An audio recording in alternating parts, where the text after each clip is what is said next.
Stream Real is live. It says we are live. Y'all know what I'm doing though, because y'all know how I am. I gotta hit refresh. Sometimes I gotta close the app because YouTube be playing this little game. Crazy. I love you, YouTube, though. Don't come for me. Okay, it says we're live. I'm gonna hit refresh and then let's see. There we are. We're on Okay. there. Yay. We're here. All right, my loves. Hello, hello, hello, and welcome to the Carter Love Talk Show. This is the episode on wholeness as a Black woman with Erin.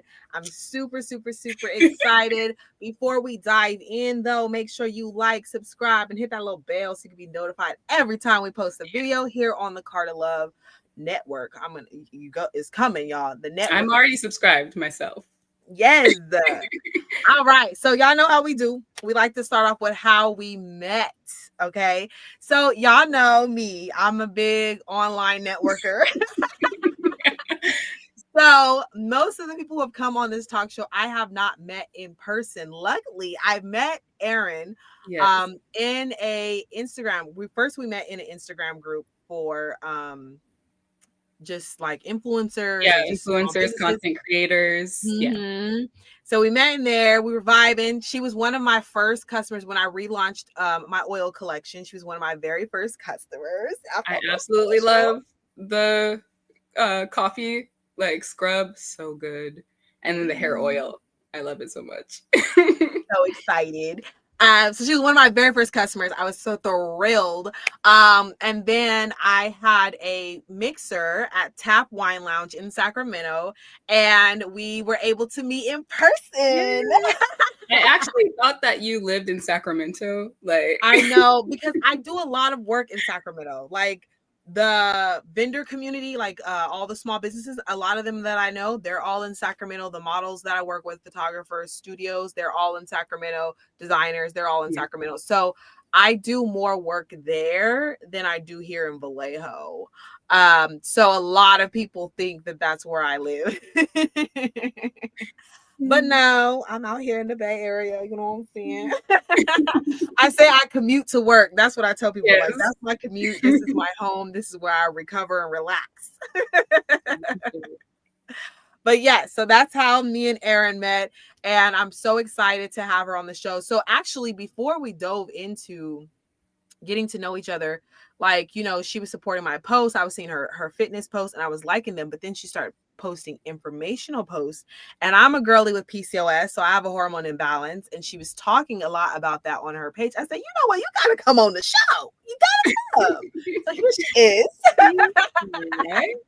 Yes, honestly, that's the biggest part of my platform. Like, I wanted it to be very like informational, kind of like we're in class session, you know? So like starting from basics, from basic nutrition, fitness, wellness. So not just the fitness and nutrition, but like daily motivational posts, self-care, like encompassing wellness as a whole. Yes. I love it. So y'all can see why I gravitated towards her. Because y'all know that's what I'm all about. I'm all about the whole you know, being nurturing yourself and loving yourself and doing that through fitness. That's one of the major ways that I stay balanced is fitness and nutrition, and just finding those are some of my key forms of therapy to help me to stay balanced mentally and physically, hormonally, and all the things. So it was awesome to see that. And what I was just telling my friend was I'm surrounded by a lot of not like-minded people, and a lot of like-minded people have came on the show, but I love when I don't know, like, you know, like I'm literally like, girl, what? Learning, like, you know, teach me too. I want to learn too. So I love those moments. I love that I have had the opportunity to have a lot of guests on the show where I am learning. And I feel like this is going to be another one of those great episodes. Talking about wholeness as a Black woman. Yes. Wholeness as a Black woman. So what does that mean to you personally? So for me personally, like I said, that is not just about physical and nutritional health. It's also mentally. Like I go to therapy every 2 weeks. I've been in therapy for like the last 3 years, and I am a big proponent of it. Like, I tell everyone, Yes. therapy. Come see me, y'all. I'm working on my degree. Come see me. Also, spiritually, like working on my spiritual beliefs. Like, I grew up very like Christian.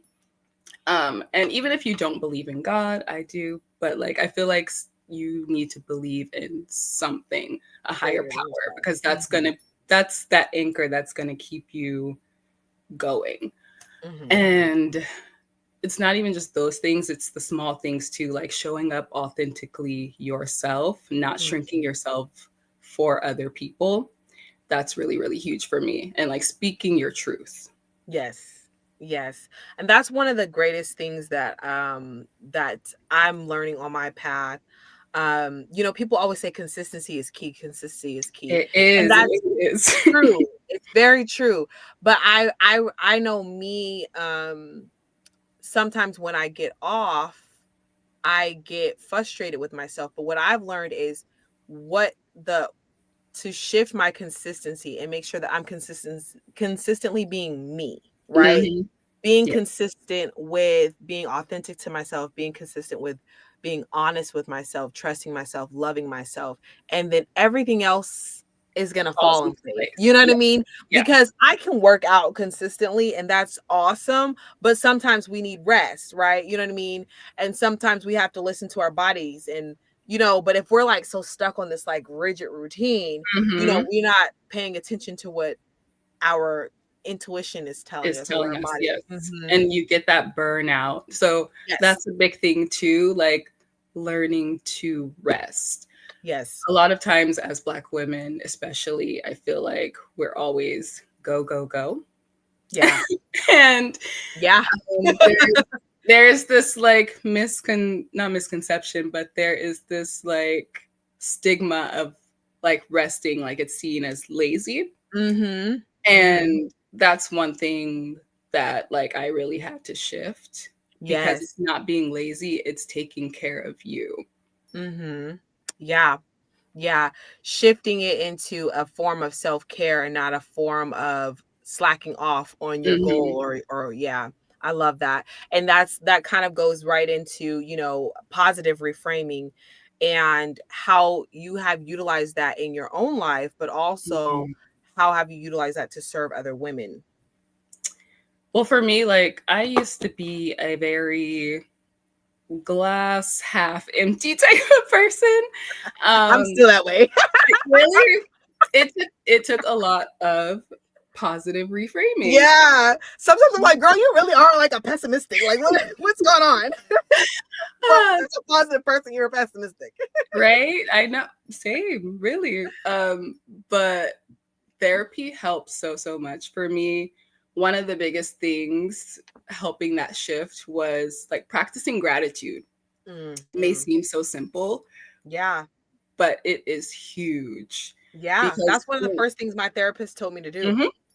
Yeah. Yes, practicing gratitude, and then also there she had me do like my therapist loves to give me homework. Yeah. Mine too. Oh my gosh. But one of the things was like write 10 things that you love about yourself. I And love that. a lot of people can't think of things that they Yeah. love, Mm-hmm. which is really crazy. Uh, but over time, like it gets easier and easier. And so that shift, um, it didn't even shift me into like a glass half full type of person. It shifted me to like the glass is refillable. Yeah. So Yeah. I love yeah. that. I love that. And one of the things for myself and that I teach, because I work with women primarily, um, and one of the biggest things I always tell them, like, don't ever, ever, ever speak negatively about yourself. Because how we speak about ourselves, that's how we show up in the world. And that's Mm-hmm. how other people treat us as well. So, first of all, never speak negatively, always speak positively, and take time to rest. Like, even if it's 5 minutes of daily, like, quiet time, Mm-hmm. that's the biggest thing. Yeah. Yeah, I love that. I did a workshop.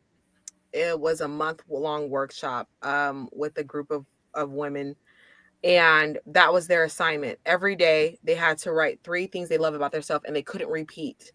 They couldn't, and they had to do this for 30 days. They could not Mhm. repeat a thing. So now they can go back and look at the list of things. Um, I think what I had, I think I can't remember if I was specific. Like, it can't be physical, but I don't think I did that because some people, they have to start Start physical and there. then get deeper. Yes. So Mhm. I think it was like you just couldn't repeat. There was no repeating. Because that's something that I did. I practiced it before I assigned it, and it helped me tremendously. Yeah. It helped me tremendously, and it got to the point where I wanted to do it every month, but it was a little excessive. Right? I know. You're having to start thinking of adjectives. Well, because the thing is too, I wanted to keep doing it, but I also was assigning them other assignments. So it Okay. just was like, It was getting too much. yes, it was like, how you can get addicted to healing? It was like that. It was like, huh. I love this about me, and then I have to do this homework, and then it was a lot. Mhm. So I Mhm. had to like, um, Mm. but yeah, yeah. So it was awesome to hear that.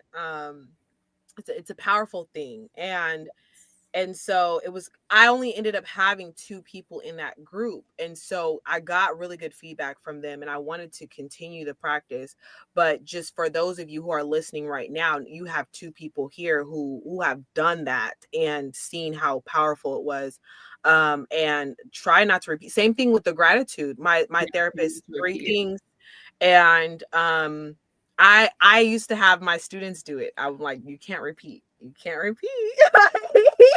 Mm. You can be grateful for the same thing, but sometimes it's like saying I love you, right? You're just saying Yeah. it out of habit. Like, come on, Mhm.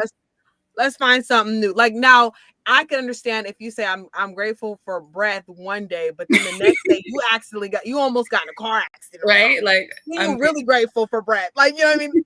I understand that, but Yeah. sometimes we just be getting it out of habit. Mhm. Right. I saw someone post, they were like, I'm thankful for being able to pay my bills, right? Like just being Yes. thankful for those little things like that. Because then it invites, we don't want bills, but Yeah. we're thankful that we can pay for them. And then we're inviting more abundance into our Yes. lives. Yes. Yes. Yes. I love that. I love that so much. Also love there was something else you said that I wanted to comment on, but it'll come back to me eventually.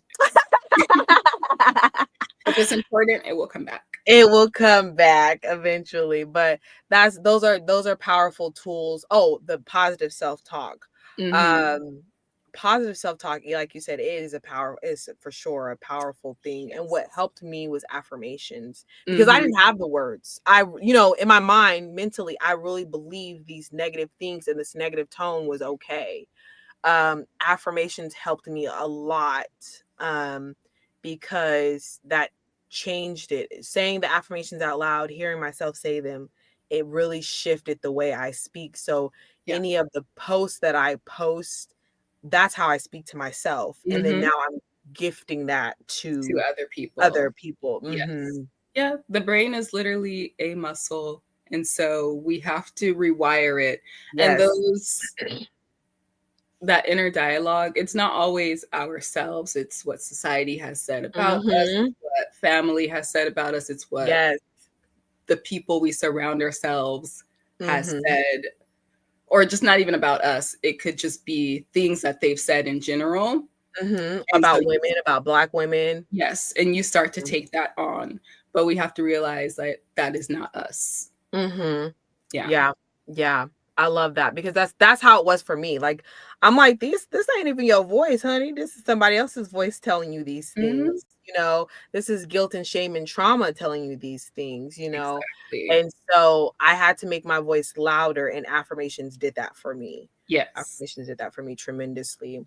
So as Black women, we face things differently. So in your opinion, or from your experience, what um pursuing wellness and pursuing wholeness, what do you feel like we've had to experience negatively. Let's just say in this day and age, not going back, because I know it's a history lesson, baby.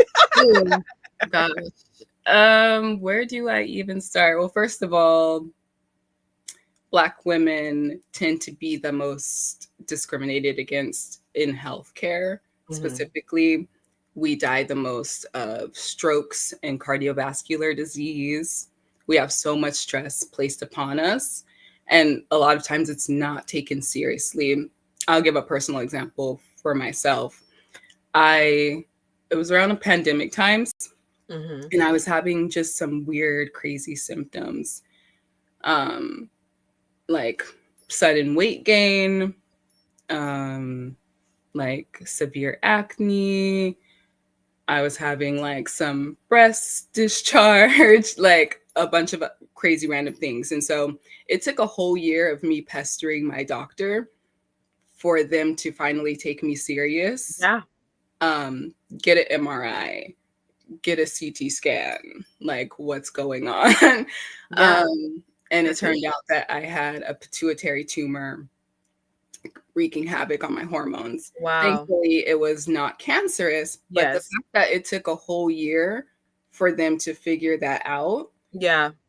is crazy. Yeah. Yeah. That was my experience with being diagnosed with PCOS.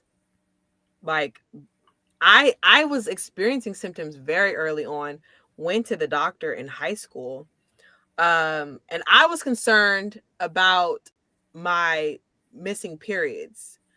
My mom was concerned about my weight loss, but I was in high school and participating in PE, and I wasn't eating lunch because I was too shy to go in the damn cafeteria.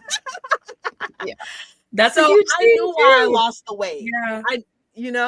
I was more concerned about my irregular periods. The doctor was like, "Oh, you're fine. You're still young. It'll regulate when you turn 18." I turned 18, go to the Didn't doctor, change. didn't change.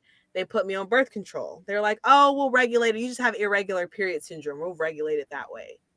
Put me on birth control. Did not want to be on birth control. Put me on birth control. My whole entire face broke out. Like I had it was like scales. My face was like scales, and they were like red and irritated. Oh. And so that didn't work. I was like, you know what? I'm taking a break from you guys. When I moved to Vallejo, I asked the doctor again, "You seem fine. You're really healthy. You're still young." I was like maybe 22, 23. Mm-hmm. "You're still young. It'll regulate itself." What do you After how many mean? years? Because usually your period comes in 5th Yeah. grade. So here we are. Years It'll and years regulate later. itself. She was like, "But if you're really concerned, I'll send you to a specialist just so you have peace of mind." That was the best thing she did. Send me to a Send you specialist. to a The specialist, specialist, yes. yes. The specialist was almost ready to write me off, but then I told her about my libido and how imbalanced it was as a young woman that was concerning to her. So then she checked everything, like full blood workup, and that's how we found it. But that's crazy. It's crazy. Yes. And you It's mentioned you had irregular periods, but yours were like far between. Mine are like, I get them every 2 to 3 weeks. So, wow. yeah, Yeah, yeah. I would have them like every 3 months. Mm-hmm. Yeah. Yeah. And it was scary because at first, well, I remember in middle school, I was like bragging about it. And then this lady, we went on this camping trip for school, and I just so happened one of the moms in the cabin, she was a nurse. And I'm all bragging about it. I'm like, "Yeah, I get them every 3 months, and they're only like 3 days long," because She's everyone's probably like, like, "Oh, oh," like complaining. And she's like, "That's not good." yeah, like that's not normal. Yeah. And then after that, as I grew up, someone was like, "Well, it might be hard for you to have kids." I'm in high school, but she's like, "It might be hard for you to have kids if your periods are irregular like that." I was like, "Oh, hold up now, because I want to be a mama." So that's why I was so adamant about it. But I feel like I shouldn't have had to have been. You should You know not what I have mean? had to be. They No. could have just took my blood work early on and seen that my testosterone was high and my estrogen was low, and boom. That's it right there. Yeah. I don't know though. A lot of times I feel like I don't know if it's they don't want to do the work or they just don't take you seriously. But one of the biggest things I will say, no, we should not have to advocate so hard, but do advocate Yes. for yourself extremely 100%. hard. And if you need to, take someone with you Yep. because unity, strengthen unity. Yeah. Even write it down. When I had both of my kids, they call it a birth plan. And they literally have birth plans you can print out. I printed it Mm-hmm. out and I wrote out everything. I don't want medicine because if you're in pain, they might try to force something on you. I don't Yes. want medicine. I don't want a C-section. I don't want this. I don't want that. I wrote it all down because my partner may or may not have even been able to advocate for me. So I wrote it all down. I showed it to them before the pains got paining, okay, Exactly. and let them know, and they were very understanding of that, and I feel like they followed that because of that. They didn't even offer the medicine. There was with one of my kids, there was a light tear, and they were like, we know you said you don't want pain, but this is like what is it called? They just numb the area, so they're not Okay, like, like a yeah. local anesthesia. Yes, Okay. local, yeah. So they're like, you're gonna, and it's, you just deliver, like, just let us do it. And I was like, fine. The baby's already out now. Right? That's already So. there. But I think writing it down sometimes, if you feel like you don't have the voice or you don't have someone who will advocate for you or Mm-hmm. with you, I think writing it down is a powerful thing as well. Having something, because Yes. unfortunately, this is our truth. We have to advocate for ourselves. And a lot of times, we have to do the research ourselves as well, Yeah. And Yeah. always get a second opinion if possible. Mm-hmm. Yeah. Yes. Yeah. Well, I kind of dove a little bit into the next part of the question, which was how do you encourage breaking free from those pressures, the pressures that we have when it comes to trying to pursue wellness?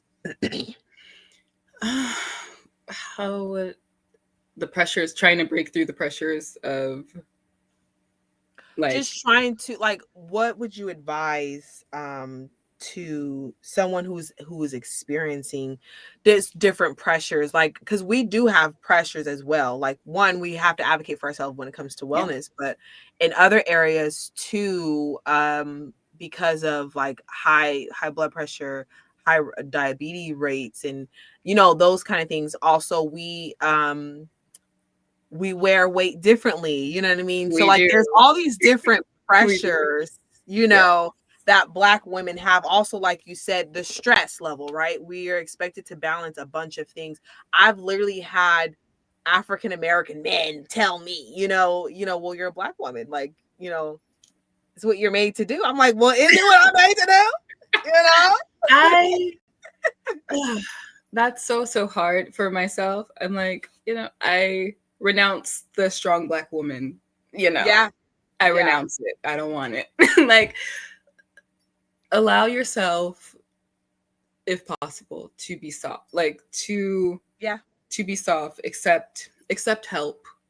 Reach out for help if you need it. You Mm-hmm. know, I know it can feel wrong, or it can feel like, oh, those people will not be there for me, but you will be surprised how many people actually truly want to help you within your circle. Surround yourself with people who uplift you and support Yes, you. That's a yes, big one. yes. Community is huge. Mm-hmm. Yes. It's easier to ask for help when you're around people you can trust to ask for help. Yeah. Yeah. Because for me, it was always hard because I've asked the wrong people too many times, right? Because I wasn't And utilizing my discernment and my intuition. Now I know these are people I can ask, those are people I can't ask. mhm. And I think that that's the one of the most important things is who you're asking. And knowing that, like, one of the things I tell myself when I have to ask for help, because I'm still struggling, okay, honey, is your needs are a precious gift. And the reality is the person who helps you they're not only a blessing to you, but they're blessing themselves as well, right? Agree. And sometimes people want to help others, but they don't know who needs help, right? Or they don't know And how. So, yes, yeah. yes. So there's just so much healing and so much nurturing and loving in helping one another and asking for help. And so I just try to remember that your need is a precious gift. So don't look at it as like a burden. And so don't even present it as a burden. Like, oh, like this happened and this happened and this happened. So can you please, like, I'll help you with this later on. Like, like, cause we do that. Just I'll do it and then I'll have to erase it. Like, girl, like this is a good thing. yes. Like ask and you shall receive. Yes. So I just try to be direct. And then the other thing is to not take it personal, right? If they say no because they have to, right? Like if I say I need a ride to the store, but they're at an appointment, I can't be like, she don't love me, she don't care about me. They were busy. That's one thing too. We do need to respect other people's boundaries, other people's, we all have stuff going on. Yes. Yeah. So that's one of the other things, because I do struggle with, well, I don't struggle with it. Let's watch our words. Let's pick that out of there. I am unlearning fear of rejection. And so with that, I have to remind myself that rejection is not always personal. And it's not aimed at me, just because they say no. I never know why they're saying no. They might have to just say no because they're dealing with something on the other side of that phone, and they can't tell me no because of this and this. You know what I mean? It's not a me problem. It's not like no because it's you. It's no because I got this going on. Yes. Which a lot of times it is like, it's not usually about you. It's usually something going on within them. And even for ourselves, right? Like, yes, we have to be okay with saying no for other people too. Exactly. Yeah. Exactly. So what role do you feel like community and representation play in creating wellness? Oh, it is so, so huge. So if you don't see like depictions of yourself within, it doesn't even have to be media. It can just be within your, like, within your social settings. If you're not seeing that, it makes it hard to believe that you can also achieve that. So seeing like, my mom is a nurse. Both my parents like work super hard. Like they have both always worked 2 jobs. So like for me, it wasn't really, and I grew up in like suburbia of Sacramento. So like, very middle class. So thankfully I was able to see those things. And like, as far as going to college, it wasn't really like, they didn't say like, oh, you have to go to college. Yeah. But it also wasn't a thing of like, I don't know, it just kind of was understood like, you're going. Like, I'm going. Like it wasn't talk about it. You're already going. But we're going.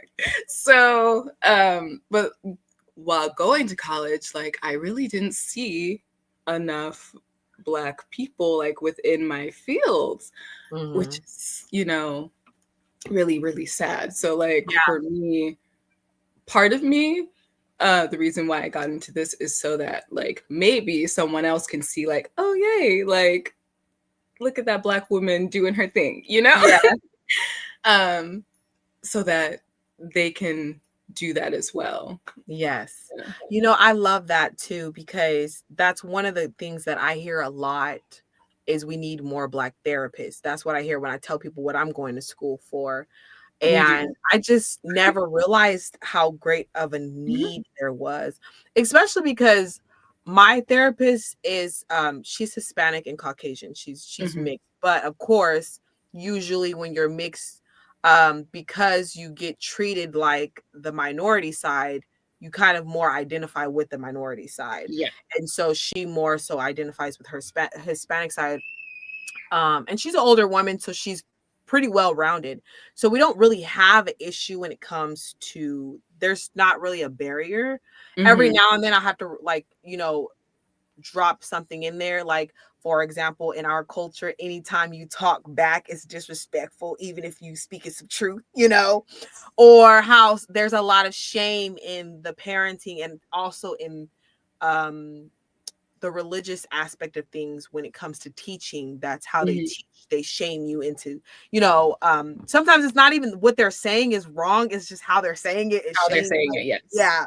So I had to like just inform her of those things, but there's not a lot of barriers. But as I've been learning from people who share with me, but also from learning about psychology culture, it's really important. And I think that it makes me also want to dive deeper into my culture, not just from my experience, but other people's experiences, so that when the Black community comes to me as their therapist, I can serve them in a well-rounded manner instead of just my experiences as a Black woman.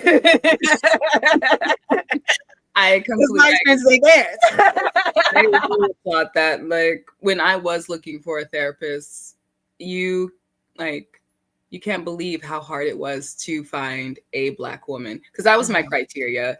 Like, yeah, that's a lot of Black women's criteria, and I wasn't aware of it. Yeah, like, and people will look at me crazy, like, oh, you can just have any therapist. But no, the fact is, no one's going to know me better. Like, we all have our own walks of life, right? But no one is going to know me the best like a Black woman will. Yes. Not a white man, not a white woman, not even a Black man. You know, a Black woman. So it took me a long time to actually find that. Yeah, I understand 100%. Like, I never knew it was a thing until I started talking to family members. I did know because I always wanted to be a therapist. I did know if you and your therapist don't mesh, you can switch therapists and all the things. I think for me, I was in a crisis when I needed my therapist. So when we matched, I said, you're my therapist. Yep. That's it. We locked in. But I do know when she retires, because like I said, she's older. And because I'm going to be a therapist, I plan to have a therapist for life. I probably will go that route. And be a little bit more picky about my therapist, especially because now I have a different level of healing too. And so before, like I said, I was in a crisis mode, and like I was experiencing like real like present trauma, but then childhood trauma was like coming up. I was like, what's going on? Like, you know. So I do feel like I am going to go that route as well. I just have to determine. I don't know. I have heard. I have a close friend who has a Black male therapist, and she's a Black female, and they like it. Yes. Okay. Maybe one in the future, because I like my. But because my thing is though, like a romantic partner, I'm not trying to have a bunch of different therapists. No, and it's funny you say that. Yes, it really is like dating. You have to date your therapist to see if you align, because not all of them are going to align. Yes. I think it'll be less scary next time though, because now I'm not like, oh, this is the childhood trauma I went through, and this and this and this, because I've overcome a lot of that already.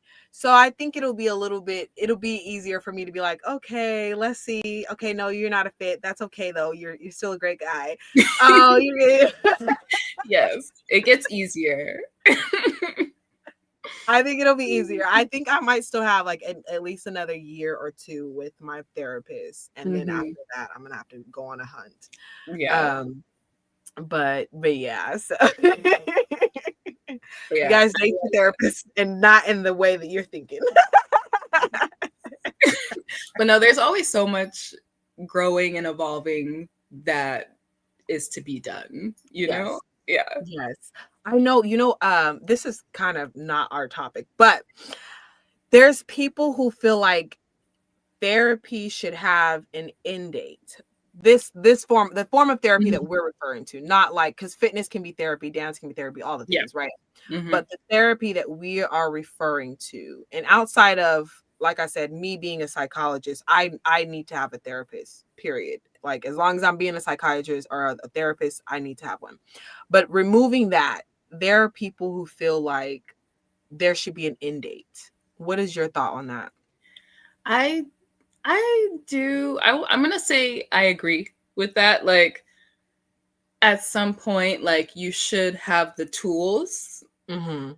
to be able to properly navigate life, without constantly going to Yeah. therapy. So like, there usually is like a graduation, right? Like you graduate Yeah. from there. Yeah. You graduate from Yeah. there. But yeah, I think at some point, like you should have cultivated those tools so that like when you're going through your daily life, you're like, oh, that's what this is, Yeah. This is Yeah. how I do it. Yeah. Yeah. I've been feeling a little bit like that myself. Like, honestly, before, when I first, like maybe a year or two ago, when I thought about it, I was a little offended because I know that some of the things that I'm healing from, they took a long time. Like, I'm 31, right? Mhm. It took at least 27 years for me to learn them, right? So now here I am unlearning them, and I've been in therapy for about 3-4 years, right? So it's like, you expect me to unlearn all that in 4 years, So it was a little offensive to me at first, but now I catch myself, because now, like, I'll be doing an audio journal, and I'll be like, I don't know, I'll just talk to my therapist about it on Thursday, and I'm like, girl, you can handle this on your own, You like. can. Mhm. And so it becomes a crutch, or it becomes like another parent, right? Yeah. Um, and that's what we don't want. Like, we want to be able, like, my goal is to be able to parent myself, my inner child. I have 3 of them. I say there's the 3-year-old me, there's the 15-year-old me, and there's the 18-year-old me. Mhm. So I parent them. And then I parent my own kids, and then of course God gives me people to parent, my flock, right? So Yeah. there's like people that learn and grow from, me, and from the things that I've learned from. So I'm like, I need to be able to stand and walk in my leadership, and not have to always lean. Like, again, like you said, community is important. It is so Very important. important. But we don't have to overuse them and overwork them, right? Like, Yes. there's times to ask for help, Definitely. and there's times to rely on yourself. Mhm. And so it's just finding that wave, listening to your intuition and finding that wave. So I've been curious about that, because, like I said, at first I was like, what do you mean? And now Like, I'm like, girl, go. you get a little carried away. So I honestly think that for me as a therapist, I probably, because I go every week. My Mhm. therapy is set up every week, but I think as a therapist, it'll probably be bi-weekly or just monthly, Yeah. because it will be more so in order for me to stay sane enough to be a therapist. No, that's for real. I go bi-weekly. That's bi-weekly or like bi-monthly. I always am like every 2 weeks. Just but anyway, yeah, I go every 2 weeks. And I think that's usually the longest I usually will go is like 3 weeks a month, but then I try not to push it. Yeah, yeah. Girl, that's the other thing too. I don't like missing a session. And I don't know if it's like, I think it's like a routine thing. It I kind think of is. And it's kind of like there's a fine line. Like they're not your friend, but like you kind of miss like yes. the tea in life, you know? Like, where you been, girl? Right? Yeah. Yeah. Lucky though, I always get like a test run to see where I'm at. Because every year around this time, I think right after my birthday, so my birthday is November 18th, right after my birthday, my therapist goes on a vacation, and she doesn't come back Mhm. till January. So I always Ooh, get that test run to see. For how me, is that's that? how I think of it, is like, am I good by myself, or do I still Right? need her? We're good. Am I solo now, or like, do we still need like 3 more years? So, I'm excited to see how this break goes. Last year, I feel like I was almost ready, but I got therapy taken away and acupuncture at the same time. Oh, I love And that. my PTSD was not loving that. Um, so this time it'll be slightly different. So I'll still have acupuncture and I'll still have fitness and dance. And dancing is one of my favorite ways of like decompressing. Yeah. Like getting out of your head. It's the best. Yeah. Yeah. Dancing is something that my intuition has been telling me is going to break down the walls that I have. The remaining walls. And it's a little scary, but I'm also super excited. So I've definitely been dancing more. I've definitely been dancing more, and I'm excited to get to a point, because that's one of the walls. I'm excited to get to a point where I can dance publicly and not feel shame or guilt or embarrassment, because that's what I used to feel, because of, past trauma or whatever. So I'm looking forward to that, and I feel like I'm getting so close, and I love it. You're gonna get there soon. I Definitely. love it. So I think that that's gonna be one of the main activities that I do during that period of time when I don't have my therapist. So I'm looking forward to that. Yes. Girl, go on your vacation. I'm just kidding. If you ever want to come out here, because I like literally I love dancing. So yes. Yes. We have to meet up more anyways. Okay? Absolutely. Because I listen, I'm trying to get on your level. Okay. Y'all gotta go. It took a long time to get here though. Like it took a long time to get here. I'm sure. Oh my gosh. Yeah. Yeah. I've done a fitness journey before, and it was a lot, and now I have more things on my plate. Like, that's why I don't get homework anymore from my therapist, or when I do, I don't always do it, because I have a lot more on my plate than at that time. I was only a stay-at-home mom. Okay. Now I homeschool my kids. I'm in school. I'm running the business, the talk shows, and all the things. So now it's like, you want me to dance for 2 hours? Do it at home. You don't need to go out. Just turn on That's some what music. I was doing. Beachbody. Ooh, so I was doing a lot of Shanti, a lot of her name is Ellis. I think it's Ellis. Elise. It's Elise. That's how you say it. I was doing a lot of both of their workouts, because their workouts are centered around dance. So it helped me to reconnect with dance, but it also got me fit. Occasionally I would do Insanity, because that, would tone me up. And then I would walk around our neighborhood was super safe, and I would just put the kids in the stroller and I walk around for hours on the phone or listen to an audiobook. But now the kids are older. There's a lot of heels over here. I have a wagon for them, but their heels are so like, it's hard. Like, either they're rolling down and I'm trying to like hold them, or how old are they? Pushing them up. I'm like, listen.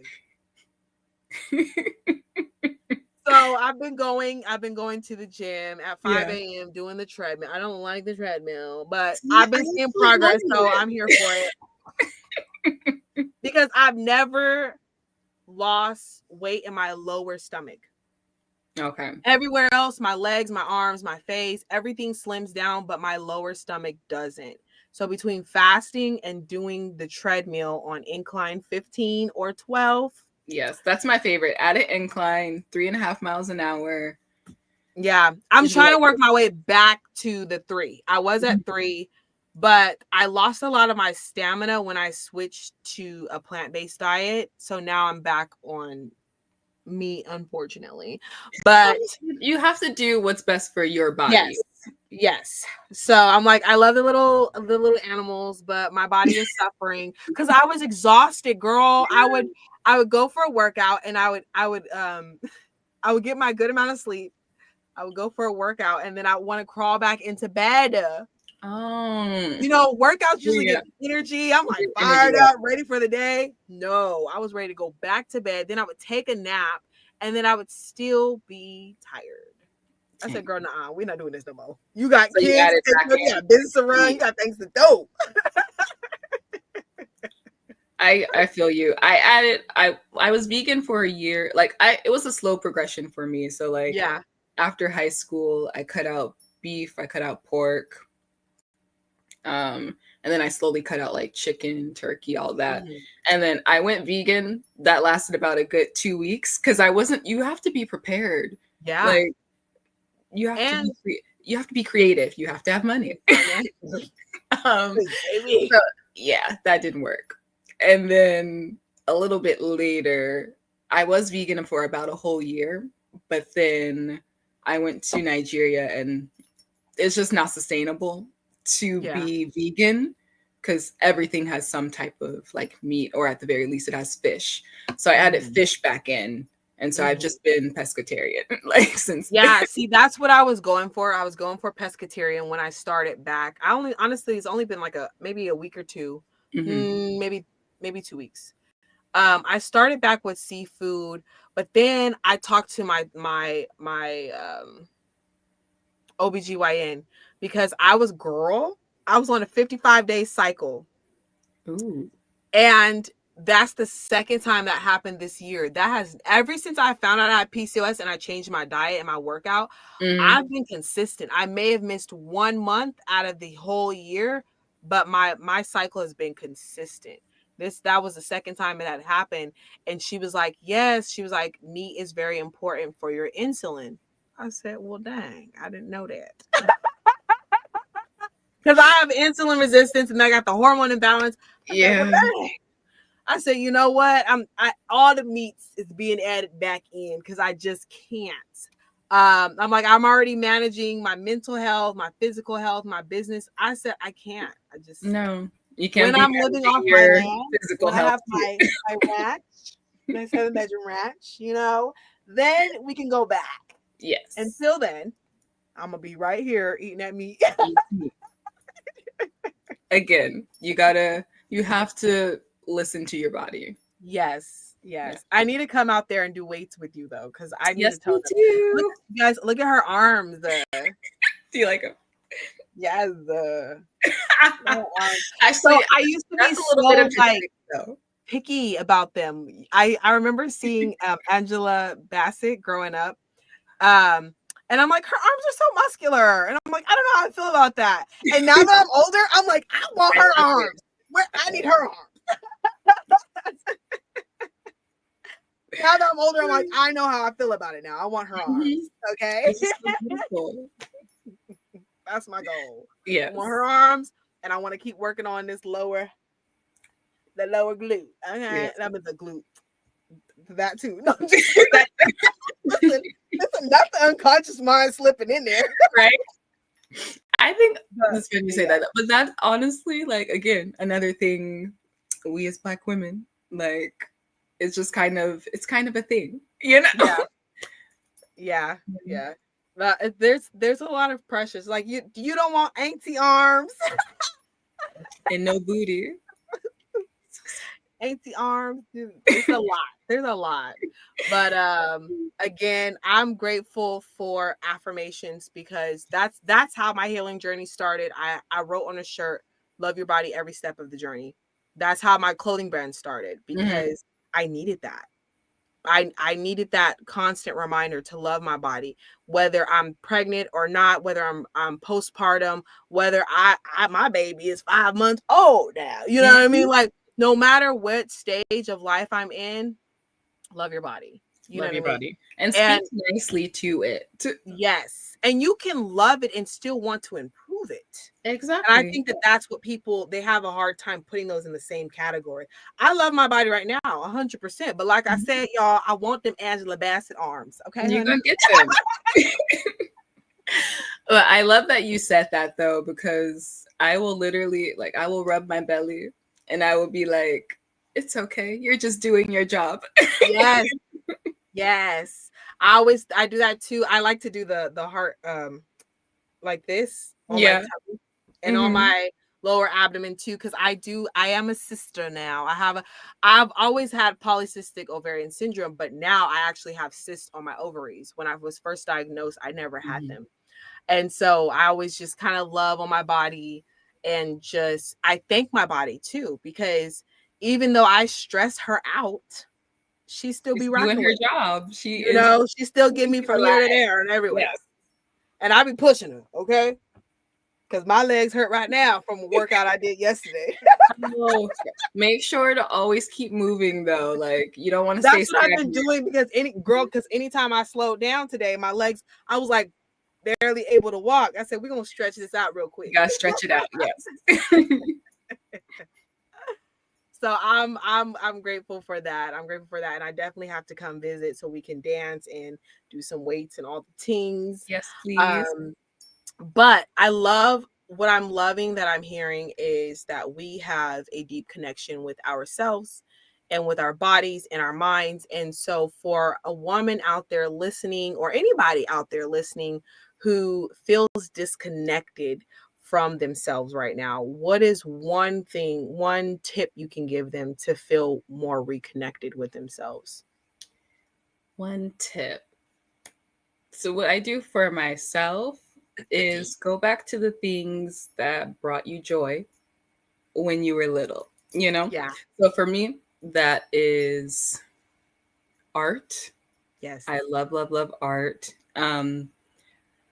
Taking a walk, like getting outside, getting sunlight, moving, even if it's just like a leisurely walk. And if you can't walk outside, if you have a treadmill inside, or even just moving from one space in your house to the next. Because when you're stagnant, that breeds discontent. And so movement. Yes. That would be the biggest thing. It does not have to be exercise. It could be stretching. Yes. It could be meditation. It can be going out in the backyard. Any of those things. Also, that self-care. So like one of the biggest things, my mom will always be like, go take a hot shower. Yeah. Like for literally anything, you could have stubbed your toe and she will be like, go take a hot shower. But you will be surprised how much better you feel, and like it brings you back to yourself. You know? Yeah. I love, girl, all of that. Okay. Because the number one thing is, we don't realize how powerful movement is. We don't realize, we know that it's something we have to do, right? To stay healthy, right? Or to stay fit, or to have a certain body type. But we don't realize how it's deeper than that. It's much deeper than that. It's deeper than that. And I feel like I connected with that more when I found out I had PCOS. Before, I was working out because I didn't want to be overweight. Then when I had PCOS, for me, it's like, I don't care about the number on the scale. I'm working out so I can have my babies. Like, that's what it became. That was my end goal. I want to be balanced enough to have babies, right? Then I found a different part of myself through the workouts, especially like pushing myself to run faster, or to run, period, or going on a long walk, or going longer, going in a new neighborhood, or just those things help me to connect with myself more on a deeper level. And I just feel like that movement just helped a lot more with that. Now when I move, now when I dance, I get downloads. I literally, intuition speaks, and I'm like, yes. I love that. And then I'm like, so that's what that was. I knew I felt something, but I didn't have the whole picture. Now I got the whole picture. that Connection, that mind-body connection. Yes. So there's definitely power. There's so much power in movement. There's so much power. And there is definitely power in that hot shower, especially because I like to sing and dance in the shower. Do you? So I have my, because you can't really wear headphones or like the little earbuds. Yeah. I was afraid of getting electrocuted, but you can have your phone on the outside. Yeah.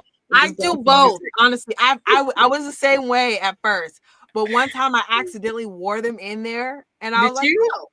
It was fine. They're fine. Okay. Okay. Because my voice messages, sometimes I listen to my my audio journals in there, because they're private, you know, so I don't want them blasted, and so I'll listen to them, and I'll forget, and I'll get in the well, I forgot, and I got in the shower one time, and I was like, oh, I'm fine. Okay, we're all good. I did not die. Thank goodness. But there's power in movement. There's also power in singing, even if you can't sing, because that yes, the vibrations in your neck are connected to your vagus nerve, which is your fight or flight nerve, which calms you down when it's stimulated. So there's a lot of power in those things. There's also power in hot cold therapy. I like to start my shower off hot, and then I get it cold towards the end. I usually do it cold. I usually do it on a song that I like to sing. So then that way I'm distracted. I'm not focused on the cold. I'm focused on hitting those notes. See, I really have an aversion to cold. I really do. Like, I need it to be like steaming hot. See, I've gotten used to it. I also like when it's breezy outside, because I'm in the Bay. So there's like, it's like a wet breeze sometimes, like a light wet breeze. And when it hits my skin, it's like it wakes me up. It's like I'm alive, you know. It's like I feel more connected to my body. Yeah. You know. So just bring a windbreaker, experience the connection to your body, and then just throw a windbreaker. Okay. I'll try it out. I'm always like, I'm down to try things at least one time to see if I like it or not. Yeah. But it's very grounding. It's it's like an instantaneous grounding, because it's so like shocking to your skin and your face, and you know, everything. Like the more bare you are, the more shocking it is. I usually just this, like how I am right now. The bottom half usually sweats. I wear a lot of sweats. The most I do is like, if I'm washing my face or in the morning, I'll throw some cold water, and that does actually like wake you up and like, you know, give you some energy. I was surprised. So it's good. It's very grounding, and then you feel, like I said, you feel like a connection with yourself, and that's kind of like that also sparks that energy, because you're like I feel my body, like I'm here. We're present. I'm grounded in myself and in my thoughts and who I am, and let's go. Let's go. Let's get ready for the day. Also, I love that you said you sing in the shower. There was a study I was watching like a long time ago about how when you speak, like the different ways that you speak in water, so negatively, it will like actually form structures that like look jagged and like crazy. But when you speak positively, it forms structures that are like a cute little snowflake, or like, you know, like, that's wow. I'm amazed. And it makes sense though, frequency, you know, and then the frequency changes the water, because the water is also making frequency. Wow, I like that. If you think about it, and we are about 60% water, you know, how we speak, going back to how we speak about ourselves, that plays a dramatic difference in how. I love that. Now I want to go like by the water, in the water, and do an audio journal. Sing it up. I love that so much. Well, it has been so awesome having you here, conversating with you. I want to make sure we talk about your rebranding and how that's been going for you, and what do you do, what services you offer, and all the teams. Okay, yes. Well, I am NASM certified, so I offer personal training and group fitness. I actually host at my house a group fitness class every Saturday and Sunday at 10 a.m. So it's rain or shine, you know, it's here. And then it has been on my heart for a while now to create a recipe book. So I am in the works of creating a recipe book. Yay. I can't wait. And the rebrand. So yeah, I did have a previous business name, but then my account got hacked. It was a whole so I was like, you know what? I'm just going to completely change the name and this one so it's fit for the crown. And this one feels more me. Because my last name, Adeyemi, means the crown befits you or royalty suits you. And Yes. so, yeah, fit for the crown is my baby. Yes, I love it. Oh, and that's such a fitting name for you too. You're Thank like this Nubian queen. Like that's the energy I get from you. you. I love it. Awesome. So you said you have a class coming. You have those classes on Saturday and Sunday. Is Mm-hmm. there anything new with coming up for you? Any events or anything that you're hosting? Not yet, but if anyone wants to invite me to something, then let me know. Yes, yes. I'm excited. We're excited for that book coming out. We're excited for those classes on Saturday and Sunday. I 10 need you guys to a.m. go follow her, Yes. okay? So y'all can stay up to date. Even if you're not attending those classes, there's a lot of information she shares on her Instagram page that is very helpful. Also, her little fit check pics are motivational, You like okay? that? Girl, for you. Ah, thank you. I love it. I love it. I like I said, it's inspirational. I love a good post workout pic. Okay. Yes. So go check her out. Her name is right there on the screen. You can find her on Instagram. TikTok, YouTube. What else? Threads. Yes, everywhere. Go look for her Everywhere. everywhere. See where you can find her. And then after you add her on Threads and Instagram, they're gonna suggest her to you on Facebook. I'm on Facebook as well. Yes. All the platforms. Yes. So go check her out. Go take her class. Hire her as your personal trainer. Shoot, I might have to hire her as my personal trainer. Take you on the road with me. Okay. Yeah. Like, girl, we going to Miami. You coming with me? Ooh, get into existence for me. I'm telling you, girl. We're going places. We are Okay. going We places. are going places. So what's next for the Carter Love Talk Show? Y'all know every Friday we have the after hours where we just have more laid back. I could say that we like to joke around and goof around and stuff.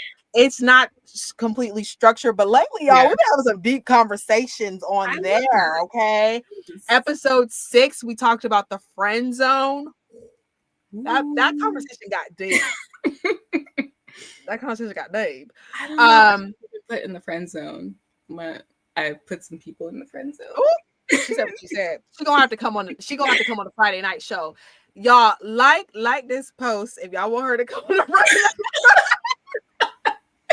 If I get 20 likes, that's it. Oh my gosh. That's all. That's all it's gonna take. You coming on Friday? Right, I'm coming on Friday. I'll see you there. But so on episode 6, we talked about the friend zone. It got pretty deep.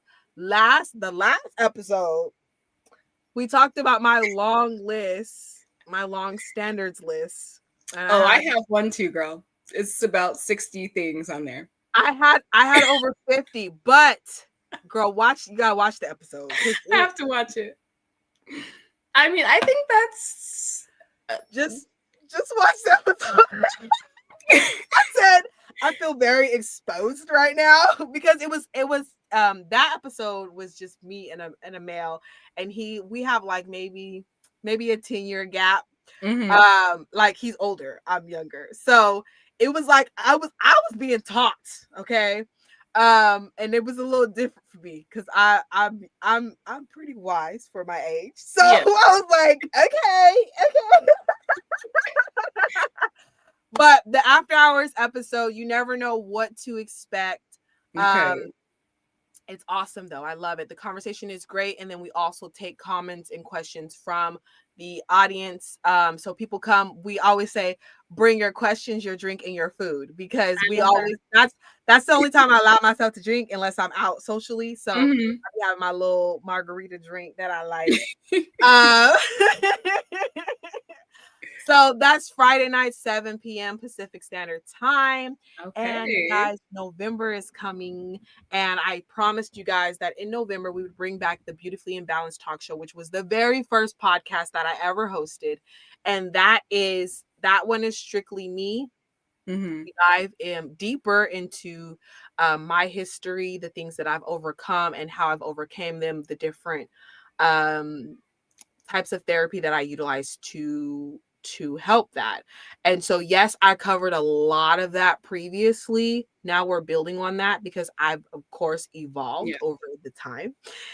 So we're building on that. And I've also had more questions come in and things of that nature. So that show is coming back. So that will be our Wednesday night show. Yay, I 7 love all p.m. that's going on for you. Thank you. So that's coming back next month. Yes. I waited to my birth month because that'll be the new year for me. So Yep. yes. So it's coming back and it'll be Wednesday nights. I will say I am a little nervous because You got this, Kelly. it gets very vulnerable up in there, y'all. But y'all know how I am. I like to be very raw and honest. So you're gonna get it raw and honest. Okay. If you have to take a break and then come back to the episode, do whatever you need to do for you. But it gets I'm very honest in there. So again, if you have any questions for the Friday night show or for the Wednesday night show, Beautifully Imbalanced, send them my way and we will get them answered. If you have questions for any of the guests that come on Monday nights, like if you have a question for Miss Erin here, we can do another episode, okay? Yeah. So if you have questions for any of the previous guests, any of the guests coming up, make sure you send those my way as well, because again, I can factor them into the show. So that's the update. Make sure that you like, subscribe, and hit that little bell so you can be notified every time we post a video. Mm-hmm. I know we got to do the affirmations though before we close out Okay, completely. yes. I already got it ready. It's in my head. Okay, go ahead. All right. Mine is I am worthy of great things. Yes. Yes. I think sometimes we forget that, right? So I love that so much. Okay, my love. So as always, remember that you are worthy, worthy, worthy, worthy always. You are worthy of achieving all the things that you want to achieve. You are worthy Yeah. of success because we forget that. We forget that we're worthy of Yeah. success. We forget, like she said, that you're worthy of great things, no matter what your history is telling you, no matter what those voices that we are going to learn to quiet are telling you. You are worthy of greatness. You're worthy of success. You are worthy of healing. Yes. You're worthy of healing. You're worthy of the power that comes from healing. You are worthy of being whole. You're worthy of being seen for your wholeness, being Yeah. held in your fullness, right? You're worthy of releasing those people who cannot hold you in your fullness, right? You're worthy of attracting your tribe, attracting your community, and so that you can elevate and glow in your Mhm. wholeness. You are so, so, so, so worthy. Most importantly, you are worthy of unconditional self care and unconditional self love. Until Yes. next time, my loves. Bye bye.